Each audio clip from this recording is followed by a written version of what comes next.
அயில மீன் குழம்பு சிம்பிளாக சூப்பராக எப்படி செய்கிறது அப்படிங்கிறத பார்க்கலாம்.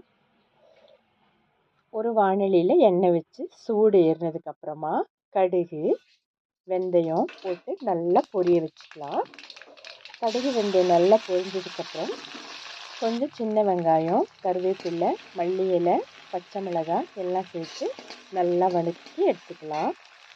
வதங்கி எடுத்ததுக்கு பிறகு இது நல்லா சுருண்டு வந்ததுக்கப்புறமா கொஞ்சமாக பெரிய வெங்காயம் சேர்த்துக்கலாம்.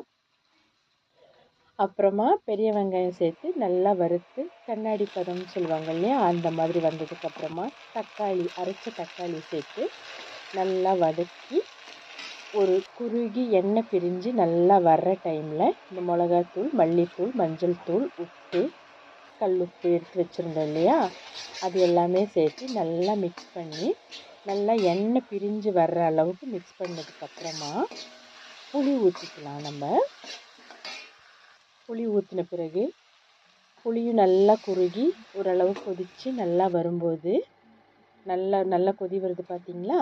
நல்லா கொதி வந்த பிறகு நம்ம எடுத்து வச்சுருக்க அயில மீனை அதில் சேர்த்துடலாம். புளியில் எடுத்து வச்சுருந்த அயில மீன் சேர்த்து நல்லா கொதிய விட்டு நல்லா கொதித்து மீன் வெந்ததுக்கப்புறம் ஒரு 5லேருந்து ஒரு 7 நிமிஷம் வரை அப்படியே கொதிய விட்டோம்னா நல்லா அந்த மீன் குக்காகி வெந்து வந்துடும். இப்போ பாருங்கள், மீன் நல்லா வெந்து வந்திருக்கு. நல்லா அயில மீன் தலை நல்லா இருக்கும், சாப்பிட்றதுக்கு ரொம்ப டேஸ்டியாக இருக்கும். குழம்பு ரெடி.